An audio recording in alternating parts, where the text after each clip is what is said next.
Ya Allah, bini aku ni dah kenapa?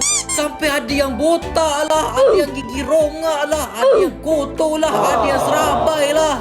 Apa masalah awak ni, Rumi? Kenapa saya botak ni? Saya tak tahulah apa dah jadi dengan rambut saya ni. Hari tu Zoe ajak saya pergi mancing. Tiba-tiba saya terjatuh parit pula. Saya pula gigi tercabut. Hai, habis tu kau nak aku buat apa ni? Bagi saya gigi tu Arslicious. Tapi sebelum tu korang semua jangan lupa tekan button like. Okey, aku bagi kau berus gigi, kau gosok gigi sekarang enggak? Barulah cantik. Barulah isteri yang paling cantik di hati saya. Kali ni macam mana pula? Saya tengah botak ni. Saya malu. Itulah, lain kali janganlah pergi cukur rambut tu. Tak pasal-pasal cukur rambut tu dah botak sekali kepala.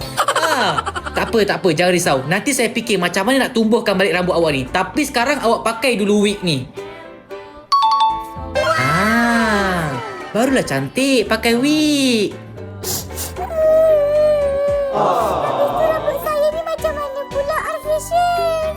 Saya dah buat macam-macam dah dengan rambut saya ni. Tapi kenapa rambut saya jadi kusut? Kan saya dah cakap lain kali pilih shampoo yang betul.